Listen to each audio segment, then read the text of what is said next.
Well, good morning, everybody. So I thought I might give you a routine.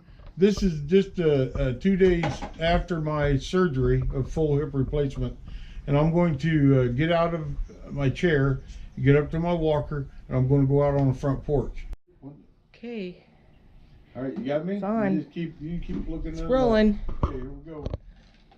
So first thing I'm going to do is get my foot up from under this. So what I do is I take and I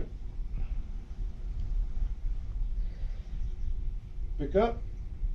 I'm gonna toss these pillows out of my, well, so I get it out of my way. Okay. Well, third's a charm, isn't it? There we go. Now it's out of my way. Off my controller here. Let me move over this way so that There's my leg up. Oh yeah, that worked. Get my leg up. And that one works. Okay, so now I'm gonna go upright. So the biggest thing is keep your foot out in front of you, and I always keep my toe pointed to the left because it's my left hip that got replaced. So that way it's always like a left turn kind of a thing.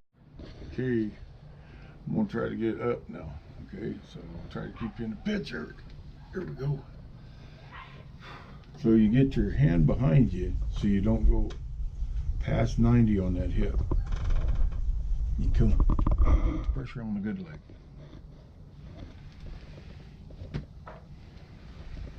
You try to walk, putting pressure on that repaired leg the best you can.